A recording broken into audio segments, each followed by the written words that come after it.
आप देख रहे हैं आर्यावर्त टाइम्स। मैं हूं निहारिका सिंह।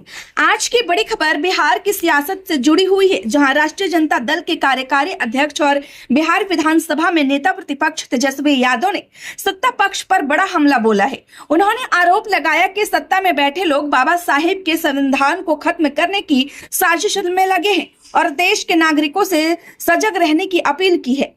दरअसल यह बयान संत शिरोमणि गुरु रविदास के 649वें राज्य स्तरीय जयंती समारोह के अवसर पर दिया गया।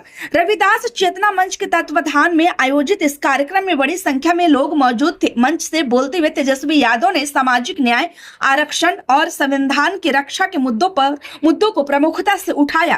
तेजस्वी यादव ने कहा कि बाबा साहेब भीमराव अंबेडकर ने जो संविधान देश को दिया वह देश की आत्मा है।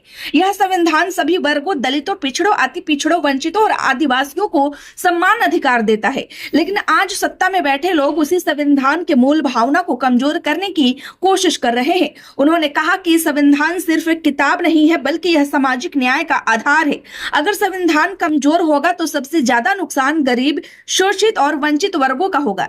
इसलिए हर नागरिक को सतर्क रहना होगा। अपने संबोधन में तेजस्वी यादव ने भाजपा पर समाज में नफरत फैलाने का आरोप लगाया। उन्होंने कहा कि राजद ने हमेशा अपने पुरखों और महापुरुषों को सम्मान दिया है। लालू प्रसाद यादव ने भी सामाजिक न्याय की राजनीति को आगे बढ़ाया और समाज के कमजोर तबकों को आवाज दी। लेकिन आज की राजनीति समाज को जोड़ने की बजाय बांटने का काम कर रही है।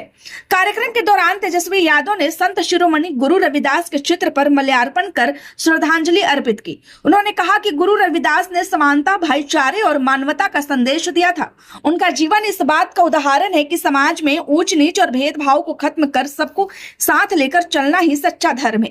तेजस्वी यादव ने आरक्षण के मुद्दे पर भी सरकार को घेरा। उन्होंने कहा कि डबल इंजन सरकार ने 16% आरक्षण की सीमा के कारण शोषितों, वंचितों, पिछड़ों, अति पिछड़ों, दलितों और आदिवासियों को उनका हक नहीं दिया। उन्होंने दावा किया कि महागठबंधन सरकार ने जातीय आधारित गणना कराकर आरक्षण की सीमा 65% तक बढ़ाई ताकि सभी वर्गों को न्याय मिल सके। तेजस्वी यादव ने आरोप लगाया कि जैसे ही महागठबंधन सरकार बदली, डबल इंजन सरकार ने आरक्षण के मुद्दे को फंसाने का काम किया। उन्होंने कहा कि सामाजिक न्याय की लड़ाई आसान नहीं है, लेकिन इसे जारी रखना होगा। उन्होंने लोगों से अपील की कि वे संविधान और अपने अधिकारों की रक्षा के लिए एकजुट रहें।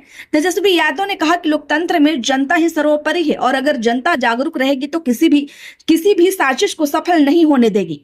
राजनीतिक विशेषज्ञों का मानना है कि होली और आगामी राजनीतिक गतिविधियों से पहले तेजस्वी यादव का यह बयान आगामी चुनावी रणनीति का हिस्सा भी हो सकता है।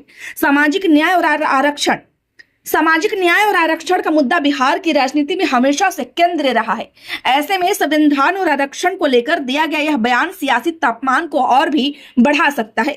फिलहाल सत्ता पक्ष की ओर से इस बयान पर आधिकारिक प्रतिक्रिया सामने नहीं आई है, लेकिन यह साफ है कि संविधान, आरक्षण और सामाजिक न्याय को लेकर बिहार की राजनीति में एक बार फिर बहस तेज हो गई है। तो क्या यह बयान आने वाले दिनों में राजनीतिक माहौल को और गरमाएगा? क्या आरक्षण और संविधान का मुद्दा फिर से चुनावी केंद्र बनेगा? यह देखने वाली बात है। वैसे आपकी क्या राय है, हमें कमेंट बॉक्स में जरूर बताएं। फिलहाल इस खबर में इतना ही। राजनीति की हर बड़ी खबर के लिए जुड़े रहिए आर्यावर्त टाइम्स के साथ। खबर अच्छी लगी हो तो लाइक करें, कृपया चैनल को सब्सक्राइब करना ना भूलें। धन्यवाद।